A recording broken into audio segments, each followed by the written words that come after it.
कैसे हैं दोस्तों। 13 अप्रैल 2029 के दिन 1000 फीट से भी बड़ा एस्ट्रॉइड अपोफिस जमीन के बहुत ही करीब से गुजरेगा और अगर ये धरती से टकरा जाता है तो इतनी भयंकर तबाही देखने को मिलेगी जो इंसानों ने अपने इतिहास में पहले कभी नहीं देखी होगी। एक एटॉमिक बॉम्ब से भी 1 बिलियन गुना ज्यादा एनर्जी रिलीज होगी, जिसकी वजह से समंदर के पानी के अंदर 200 फीट ऊंची लहरें उठेंगी जो समंदर के तमाम नजदीकी शहरों को मुकम्मल तौर पर तबाह कर देंगी। दोस्तों, जब से इंसान ने खिला में कदम रखकर अपनी तहकीक का आगाज किया है, तब से लेकर आज तक उसने खिला में मौजूद अपनी तहकीक की बेस पर जितनी भी बातें की हैं, उनमें से तकरीबन 90% बातें सच साबित हुई हैं। इसीलिए अब जब भी कोई स्पेस एजेंसी इस तरह की कोई पोस्ट करती है या कोई खबर देती है तो उसको बहुत सीरियस तरीके से देखा जाता है।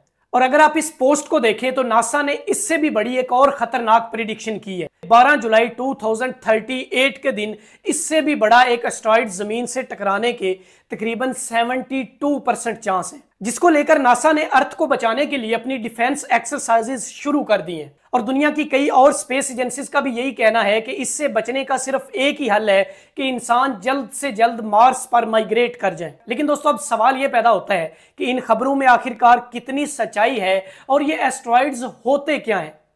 आइए इन तमाम सवालों का जवाब जानते हैं आज की इस वीडियो में।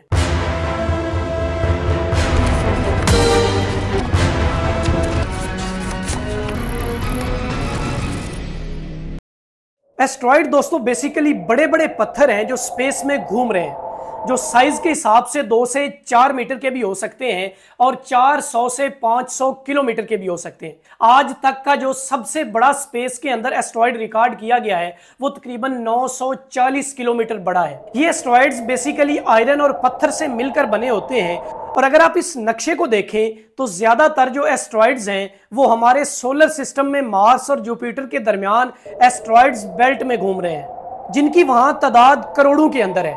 दोस्तों, अगर आप लोग ये नक्शा देख रहे हैं तो आप लोगों को ये महसूस हो रहा होगा कि ये एस्टेरॉइड एक दूसरे के बिल्कुल ही करीब घूम रहे हैं, लेकिन ऐसा बिल्कुल भी नहीं है, क्योंकि इनका एक दूसरे से एवरेज डिस्टेंस तकरीबन 1 मिलियन किलोमीटर से भी ज्यादा है। और कई बार ऐसा होता है कि इनमें से कुछ एस्टेरॉइड्स इस बेल्ट से अलग होकर जमीन के बहुत ही करीब आ जाते हैं, जिनको NEOs कहा जाता है। और अगर फुल फॉर्म में कहें तो नियर अर्थ ऑब्जेक्ट, यानी जमीन के करीब तरीन ऑब्जेक्ट्स। और उनमें से अगर कोई जमीन पर आकर टकरा जाए या जमीन पर गिर जाए तो सोचें कितनी ज्यादा तबाही मचेगी, जिसका साफ साफ मतलब होगा कि दुनिया बिल्कुल खत्म हो जाएगी। और दोस्तों, ऐसा होना मुमकिन भी है क्योंकि आज से तकरीबन 180 बिलियन साल पहले डायनासोर्स के साथ भी बिल्कुल ऐसा ही कुछ हुआ था। जब डायनासोर्स जमीन पर हुआ करते थे तब एक बहुत बड़ा एस्टेरॉइड जमीन से आकर टकराया था, जिसकी वजह से ये जमीन से मुकम्मल तौर पर खत्म हो गए थे और मारे गए थे। आज इनकी हड्डियां और इनकी बाकियात हमें जमीन में दफन हुई मिलती हैं। अब 13 अप्रैल 2029 के दिन एक बहुत बड़ा एस्ट्रॉइड जमीन के बहुत ही करीब से गुजरेगा।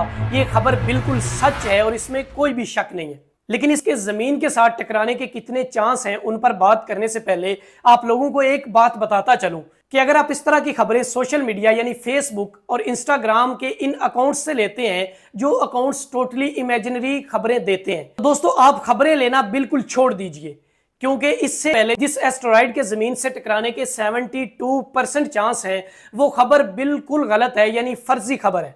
क्योंकि दोस्तों, नासा ने जो ये पोस्ट की थी ये एक टोटली बिल्कुल इमेजिनरी सिनेरियो बनाया गया था, जिसका उन्होंने नीचे बिल्कुल डिटेल में लिख भी दिया था कि ये एक इमेजिनरी सिनेरियो है कि अगर हमें पता चले, यानी हम इंसानों को पता चले कि आज से 14 साल बाद एक एस्ट्रॉइड जमीन से आकर टकरा जाएगा तो हम उसके बारे में कितने हिफाजती इक़दाम कर सकते हैं और हम कौन कौन से स्टेप्स ले सकते हैं। जिसकी वजह से नासा ने कई और स्पेस एजेंसीज के साथ मिलकर ये कई सारी एक्सरसाइजेज की और इसका पता लगाया कि अगर ऐसा हो तो हम क्या कुछ कर सकते हैं। अब दोस्तों, 13 अप्रैल 2029 के दिन जो एस्टेरॉइड जमीन के बहुत ही करीब से गुजरेगा उस पर बात कर लेते हैं कि उसके जमीन से टकराने के कितने फीसद चांस हैं और क्या वो जमीन से वाकया ही टकराएगा या नहीं टकरा सकेगा।